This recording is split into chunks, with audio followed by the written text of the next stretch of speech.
تم اپنے خاوند کو لے کر فوراً کہیں چلی جاؤ، میں بھی جانتا ہوں جی تو نہیں چاہتا کہ اس آخری وقت میں تم بچوں کو آنکھ سے اوجھل کر دوں، پر کیا کروں، ساتھ رکھنے میں تمہاری بربادی کا اندیشہ ہے، الگ رہو گی تو شاید خدا کوئی بہتری کا سامان پیدا کر دے۔ اتنا فرما کر حضور دست دعا کے لیے بلند کیے اپنے ہاتھوں کو، اور جو کمزوری کی وجہ سے کانپ رہے تھے دیر تک آواز سے بارگاہ الہی میں عرض کرتے رہے، خداوند یہ بے وارث بچے تیرے حوالے کرتا ہوں، یہ محلوں کے رہنے والے جنگل ویرانوں میں جاتے ہیں، دنیا میں ان کا کوئی یار و مددگار نہیں رہا، تیمور کے نام کی عزت رکھیو اور ان بے کس عورتوں کی آبرو بچائیو پروردگار۔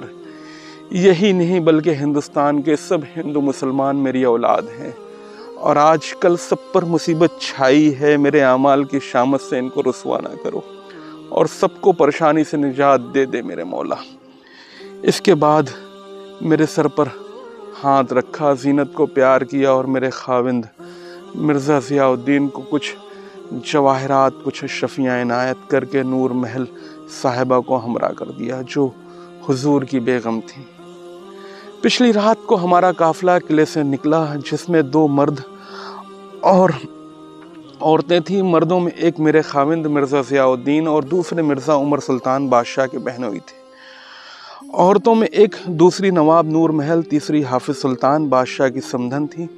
جس وقت ہم لوگ رتھ میں سوار ہونے لگے صبح کا وقت تھا، تارے سب چھپ گئے تھے، لیکن فجر کا تارا ابھی جھلملا رہا تھا۔ ہم نے اپنے بھرے پرے گھر پر اور سلطانی محلوں کو آخری نظر ڈالی تو دل بھر آیا اور آنسو امڑنے لگے، آنکھیں اشک سے بہنے لگی۔ نواب نور محل کی آنکھوں میں آنسو بھرے ہوئے تھے اور پلکیں ان کی بوجھ سے کانپ رہی تھی۔ صبح کے ستارے کا جھلملانا نور محل کی آنکھوں میں نظر آ رہا تھا، صاف صاف نظر آ رہا تھا۔ ایک حسرت بھری نظروں سے ہم لال قلعہ چھوڑ رہے تھے۔ آخر لال قلعے سے ہمیشہ کے لیے جدا ہو کر کورالی گاؤں میں پہنچے اور وہاں اپنے رتھ بان کے مقام پر قیام کیا۔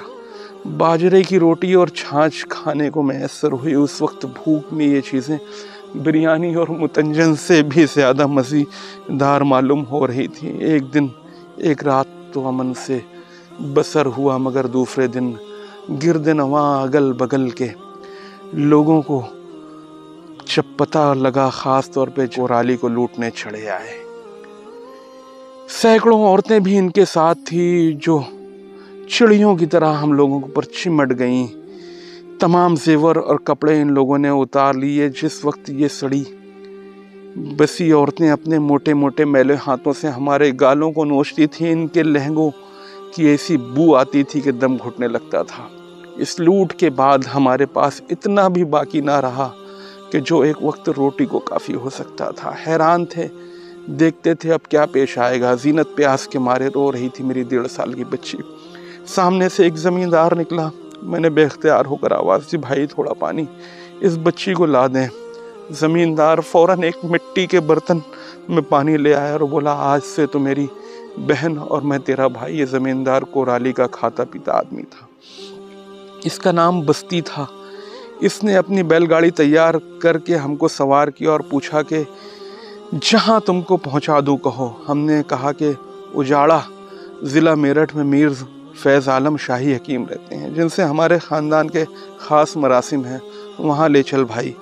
بستی ہم کو اجاڑا لے گیا، مگر میر فیض عالم نے ایسی بے مروتی کا برتاؤ کیا جس کی کوئی حد نہیں تھی۔ پہچاننے سے بھی ہم لوگوں کو انکار کر دیا۔ ہمارے محل میں پلنے والے نے بھی ہمارے وقت کو دیکھ کر ہم سے منہ پھیر لیا۔ صاحب کانوں پر ہاتھ رکھ لیے، کہا کہ میں تم لوگوں کو ٹھہرا کر اپنا گھر تباہ و برباد نہیں چاہتا۔ وہ وقت بڑا مایوس کا تھا۔ ایک تو یہ خطرے کے پیچھے سے انگریز فوج آتی ہوگی، اس پر بے سر و سامانی کا عالم ہر شخص کی نگاہ پھری ہوئی تھی۔ وہ لوگ ہماری آنکھوں کے اشاروں پر چلتے اور ہر وقت دیکھتے رہتے کہ ہم جو کچھ حکم دیں گے فوراً پورا کیا جائے۔ وہی آج ہماری صورت سے بیزار تھے۔ شاباش ہے بستی زمینداروں کو کہ اس نے زبانی بہن کہنے کو آخر تک نبھایا اور ہمارے ساتھ نہ چھوڑا۔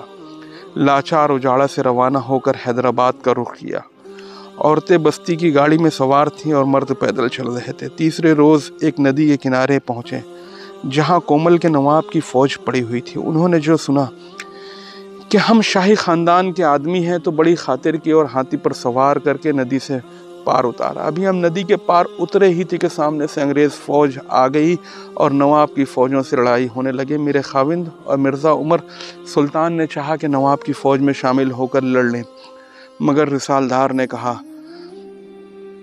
کہلا بھیجا کہ آپ عورتوں کو لے کر جلدی یہاں چلے جائیں، ہم جیسے موقع ہوگا بھگت لیں گے۔ آپ سامنے کھیت تھے جن میں پکی ہوئی تیار کھڑی فصل تھی، ہم لوگ اسی کے اندر چھپ گئے اور جو کچھ بھی ہوا ایک گولی کھیت میں آئی جس سے آگ بھڑک اٹھی اور تمام کھیت چلنے لگے۔ ہم لوگ وہاں سے نکل بھاگے۔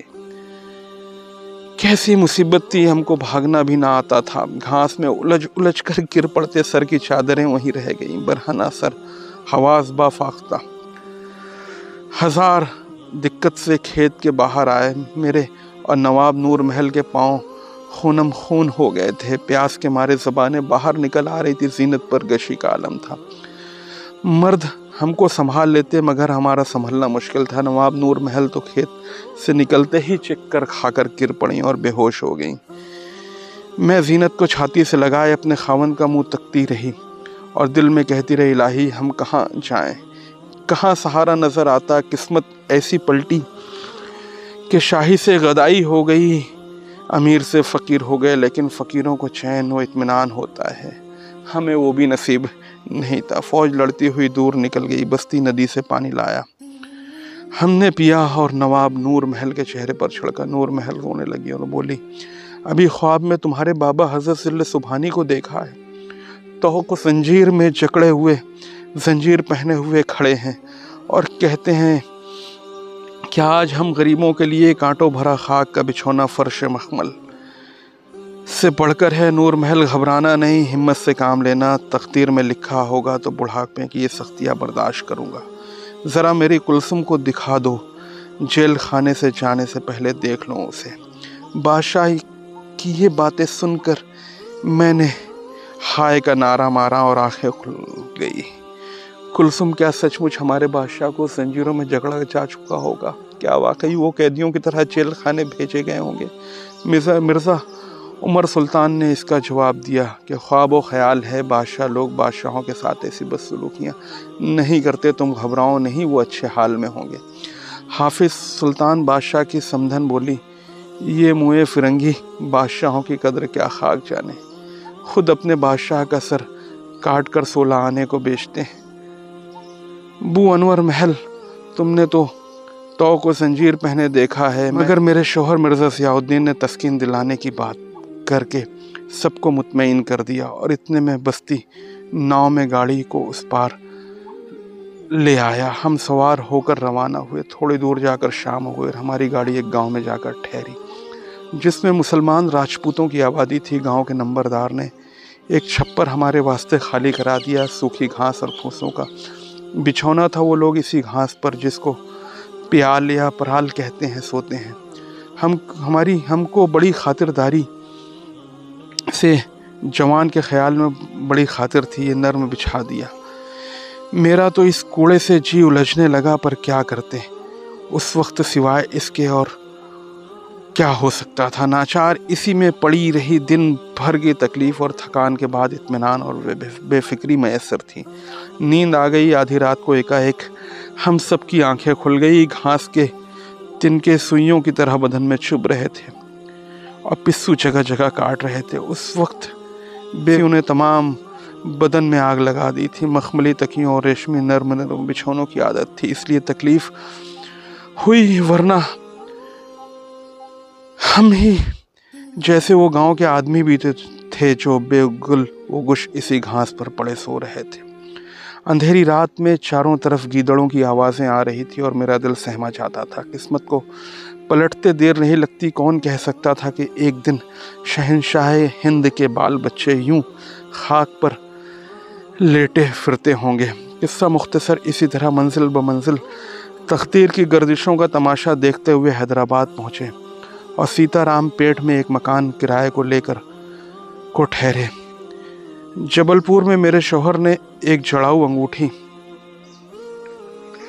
جو اس لوٹ خسوٹ میں بچ گئی تھی فروخت کی، اس میں راستے کا خرچ چلا اور چند روز یہاں بھی بسر ہوئے۔ آخر تابہ کہ جو کچھ تھا ختم ہو گیا۔ فکر ہوئی کہ پیٹ بھرنے کا کیا کیا جائے۔ میرے شوہر اعلیٰ درجے کے خوش نویس تھے، انہوں نے درود شریف ختم اور چار مینار پر ہدیہ کرنے کے لیے لے گئے۔ اس کے بعد یہ قاعدہ ہوا کہ جو کچھ لکھتے قیمتیں بڑھتی فوراً بک جاتا۔ اس طرح ہمارے گزر اوقات عمدگی سے ہونے لگے، لیکن موسی ندی کے چڑھاؤ سے ڈر کر شہر میں داروغہ احمد کے مکان میں اٹھ آئے۔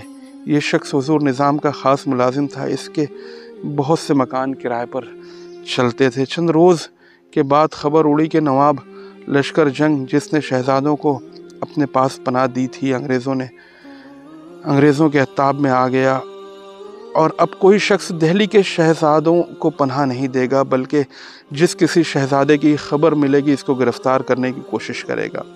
ہم سب اس خبر سے گھبرائے اور میں نے اپنے شوہر کو باہر نکالنے سے روک دیا، اور کہیں کوئی دشمن پکڑوا نہ دے، اس ڈر میں گھر میں ہی بیٹھے فاقوں کی نوبت آ گئی تو ناچار ایک نواب کے لڑکے کو قرآن پڑھانے کی نوکری میرے شوہر نے 12 روپیہ ماہوار پر کر لی۔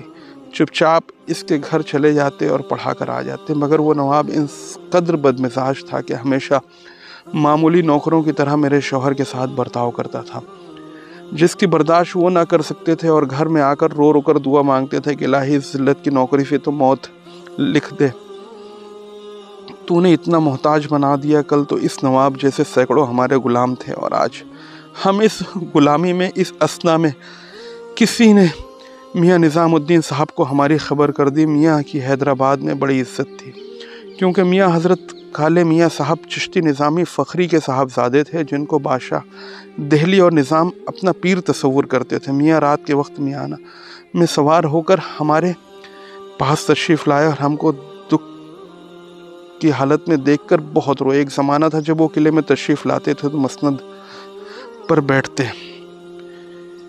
جاتے تھے، بادشاہ بیگم اپنے ہاتھوں سے لونڈیوں کی طرح ان کے خدمت کرواتی۔ آج وہ گھر میں آئے تو ثابت بوریا بھی نہ تھا کہ جس پر ہم ان کو آرام سے بیٹھاتے۔ پچھلا زمانہ آنکھوں میں پھرنے لگا، خدا کی شان کیا تھی اور کیا ہو گیا۔ میاں بہت دیر تک حالات دریافت فرماتے رہے، اس کے بعد تشریف لے گئے۔ صبح کو پیام آیا کہ ہم نے خرچ کا انتظام کروا دیا، اب تم حج کا ارادہ کر لو۔ یہ سن کر جی باغ ہو گیا اور مکہ مکرمہ کی تیاریاں ہونے لگی۔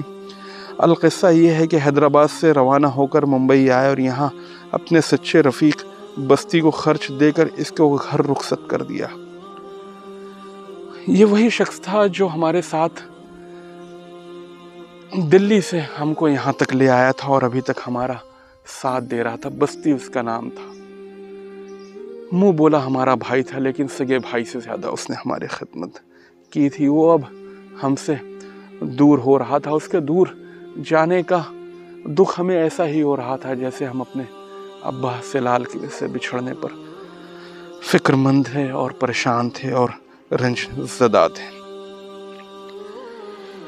جہاز میں سوار ہوئے، جو مسافر یہ سنتا کہ یہ شاہ ہند کے گھرانے کے ہیں تو ہمارے دیکھنے کا شوق ظاہر کرتا۔ اس وقت ہم سب درویشانہ رنگین لباس میں تھے۔ ایک ہندو جس کا شاید عدن میں دکان تھی، وہ ہمارے حال سے بے خبر تھا۔ پوچھا کہ تم لوگ کس پنتھ کے فقیر ہو؟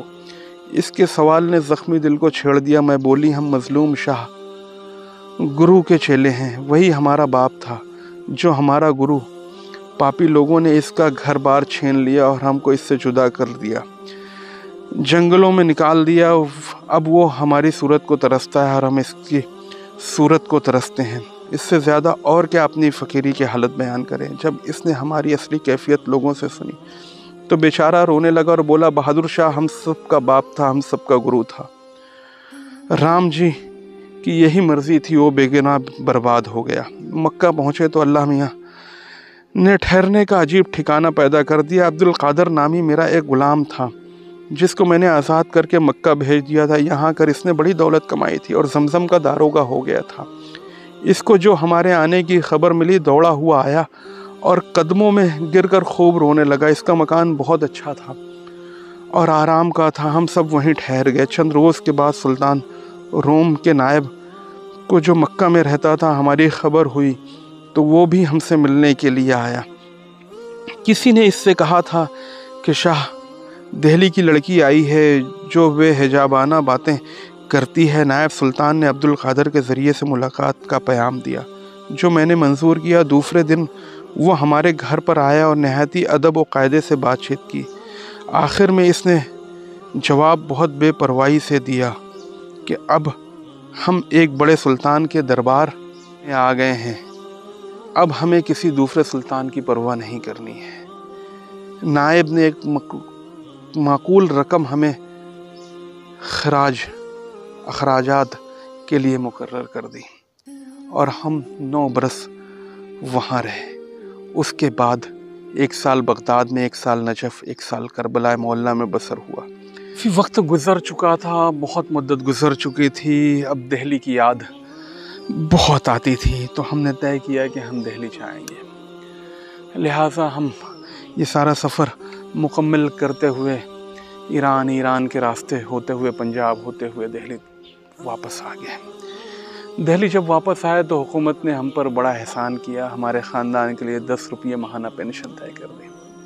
اب ہمیں 10 روپیے ماہانہ پینشن ملتی ہے. اسی سے ہمارا گزر ہوتا ہے. دل میں ایک سوال تھا، وہ سوال ہمیشہ رہتا تھا، زبان سے اکثر نکلتا تھا، واہ میرے باپ کا اتنا بڑا ملک لے لیا اور صرف 10 روپے پینشن ہمیں دیتے ہیں. اس ملک کے بدلے 10 روپے کی پینشن ہمیں دیتے ہیں. خیر، پھر دل میں دوسرا بھی خیال پیدا ہوتا ہے کہ یہ ملک کسی کا نہیں ہے، کسی کے باپ کا نہیں ہے، نہ میرے باپ کا ہے نہ میرے باوا کا ہے. یہ ملک خدا کا ہے، وہ جسے چاہے دے دے. لہٰذا اسی کو سوچ کر اب ہم صبر کرتے ہیں. تو کیسا لگا میرے بھائیوں آپ کو ہمارا یہ ایپیسوڈ؟ آپ اپنے خیالات کا اظہار ضرور کریں. اگلے ہفتے پھر ملاقات ہوگی آپ سے انشاءاللہ. ضرور ملاقات ہوگی. ہم لے کر آئیں گے داستان میں ایک نیا ایپیسوڈ. تب تک کے لیے اللہ حافظ.